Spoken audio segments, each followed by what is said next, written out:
Unacademy. Let's crack it. तो अब थोड़ा सा हम जो है आपके प्रीलिम्स के बारे में जानना चाहेंगे, क्या स्ट्रेटजी रहनी चाहिए, फिर मेंस फिर इंटरव्यू। तो प्रीलिम्स से स्टार्ट करते हैं।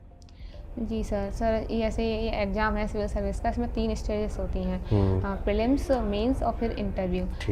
सर इसकी तैयारी हमें इंटीग्रेटेड वे में करनी चाहिए। जैसे मैंने भी इसकी तैयारी सबसे पहले अपना मेंस का सिलेबस ख़त्म किया, तब ऑप्शनल भी होता था, अब इस 2023 से तो ऑप्शनल हट गया है। तो मैंने जैसे अपना प्रीलिम्स से पहले ऑप्शनल कंप्लीट कर लिया था और जीएस का भी 80% पोर्शन मेरा कंप्लीट था। जीएस 1 2 3 4 का ये प्रीलिम से पहले आपने खत्म कर लिया था। ठीक। फिर और क्योंकि जैसे मैं मेंस के लिए पढ़ती थी, जैसे कोई भी सब्जेक्ट पढ़ रही हूँ, तो उसके साथ में प्रीलिम्स के लिए भी, क्योंकि यूपीपीसीएस में फैक्चुअल भी ज़्यादा आता है, तो मैंने हर सब्जेक्ट की अपनी अलग कॉपी भी बना रखी थी। अच्छा। तो मैंने जैसे अपना जो बेसिक है वो अपना मेंस के लिए कर लिया और प्रीलिम्स के लिए फैक्चुअल अपनी कॉपीज़ में बना लिया। तो हर सब्जेक्ट की मैंने अपनी अलग अलग कॉपी बना रखी थी, जैसे हिस्ट्री है, ज्योग्राफी है और इकोनॉमिक्स सर मैंने आपसे ही पढ़ा था, क्योंकि मुझे बुक से कभी समझ ही नहीं आई, और एनवायरनमेंट।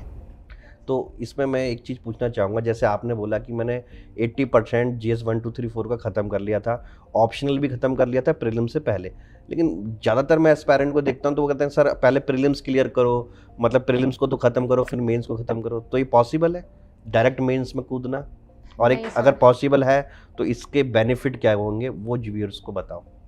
सर ऐसा पॉसिबल नहीं है, क्योंकि जब प्रीलिम्स का पेपर होता है सर, उसके लगभग 3 या 4 महीने बाद ही मेंस लगा होता है, और सर उतने कम समय में हमें पूरा मेंस का सिलेबस ख़त्म करना, फिर आंसर राइटिंग करके उसे याद भी करना है, आंसर राइटिंग करके, तो वो मुझे नहीं लगता कि मुमकिन होगा। तो इससे पहले हमें मेंस का ख़त्म करके, मतलब आधा तो करना ही करना चाहिए, ये है।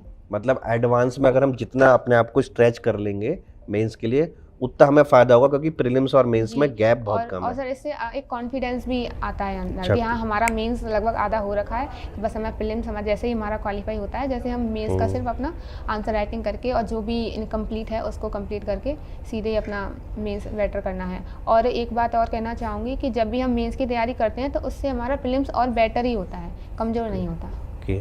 तो प्रीलिम्स के लिए कुछ बुक आपने पढ़ी थी? जी सर, जैसे लक्ष्मीकांत की बुक आती है इंडियन पॉलिटी की, वो पढ़ी थी। और हिस्ट्री के लिए मैंने ओल्ड और मिडिवल हिस्ट्री के लिए ओल्ड एनसीईआरटी पढ़ी, एंशिएंट और मिडिवल हिस्ट्री की ओल्ड एनसीईआरटी पढ़ी थी, और मॉडर्न की स्पेक्ट्रम पढ़ी थी। और सर साथ ही साथ में आपकी क्लासेज भी करती रहती थी। और सर वो पढ़ी थी एक ज्योग्राफी की एनसीईआरटी पढ़ी थी, और एक जीसी लियोंग की बुक पढ़ी थी। ठीक है। और सर ये सब चीज़ें, और एटलस, और सर एमसीक्यू के लिए मैंने 20 साल के आयोग के द्वारा कराए गए एमसीक्यू लिए थे, और घटना चक्र पब्लिकेशन की पूर्वालोकन से पर सब्जेक्ट वाइज आती है। हाँ वो। और ये सर, और सर करंट अफेयर के लिए मैंने घटना चक्र की ही मंथली मैगजीन आती है वो ली थी, और एक उनकी ईयरली भी आती है, एग्जाम से 15-20 दिन पहले आती है, उससे मैंने करंट अफेयर कंप्लीट किया था। ठीक। तो मतलब प्रीलिम्स का जो है कुछ आपने जो है बुक का लिया, कुछ आपके खुद के नोट्स थे, और जो है करंट अफेयर के लिए मैगजीन सर आपके द्वारा। ठीक है, क्लास आप रेगुलरली करते थे। तो ये तो हमारा प्रीलिम्स का पड़ाव हो गया। अच्छा, इस प्रीलिम्स के पड़ाव में थोड़ा माध्यम भी डिस्कस कर लेते हैं। हिंदी और इंग्लिश माध्यम वाले बच्चे, खासकर हिंदी वाले ज़्यादा परेशान रहते हैं कि स्टैंडर्ड बुक जो है उनकी हिंदी माध्यम की, उनका प्रकाशन उतना अच्छा नहीं है जैसा इंग्लिश माध्यम का है। हालांकि लक्ष्मीकांत तो हिंदी इंग्लिश दोनों में आने लग गई है, स्पेक्ट्रम भी आने लग गई है। तो हिंदी मीडियम वाले बच्चे की सही में हिंदी मीडियम एक बैरियर की तरह काम कर रहा है, या ऐसा कुछ भी नहीं है प्रीलिम्स लेवल पे? सर मुझे नहीं लगता कि ऐसा कुछ बैरियर है, क्योंकि मेरी खुद की भी 12वीं तक की पढ़ाई हिंदी मीडियम में ही हुई है। अच्छा। और ग्रेजुएशन और पोस्ट ग्रेजुएशन में मेरा मीडियम इंग्लिश हो गया था। और जब ग्रेजुएशन का पहला साल था तब मुझे काफ़ी दिक्कत हुई थी फर्स्ट ईयर में। सर मैं बताना चाहूँगी कि मेरी जो बीएससी फर्स्ट ईयर थी उसमें 2 सब्जेक्ट में मेरी री आई थी।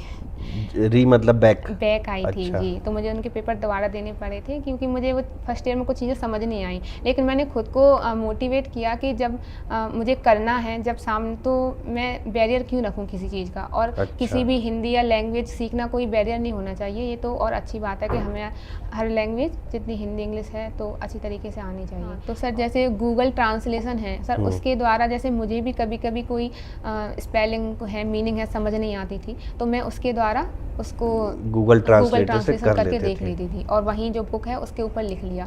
कभी मुझे हिंदी का ऐसे मैं कर लेती थी उससे, तो मैंने अपने लिए कोई भी बैरियर नहीं रखा कि मुझे चीज़ें हिंदी में मिले तो मैं हिंदी में ही पढ़ूंगी या इंग्लिश में मिले तो इंग्लिश में ही पढ़ूंगी। बस मेरा अंदर ये रहता था कि मुझे बस इस एग्ज़ाम को किसी भी तरीके से निकालना है अपने घर रहकर, ये है। तो मैंने बस जो मैंने द हिंदू न्यूज़पेपर भी पढ़ा है और योजना कुरुक्षेत्र मैगजीन मैंने इंग्लिश में ही आती थी वो ली थी, तो वो सब ऐसा मैंने अपने लिए कुछ नहीं रखा। और मैं सभी एस्पायरेंट हैं उनको भी यही कहना चाहूँगी कि ये परीक्षा बहुत बड़ी होती है और अगर इसमें हम किसी एक चीज़ को लेकर बैठे रहेंगे तो मुझे नहीं लगता कि ये चीज़ें उतनी आसान होंगी। तो यही है कि और अब इंटरनेट के टाइम में तो इतना कुछ है भी नहीं, बिल्कुल चीज़ें बहुत आसान हैं। तो बैरियर मत रखिए कि हिंदी में ही करना है या फिर इंग्लिश में ही करना है, आप करिए। बाधाएं जितनी भी लगाओगे, बाधाएं मल्टीफोल्ड होती रहेंगी।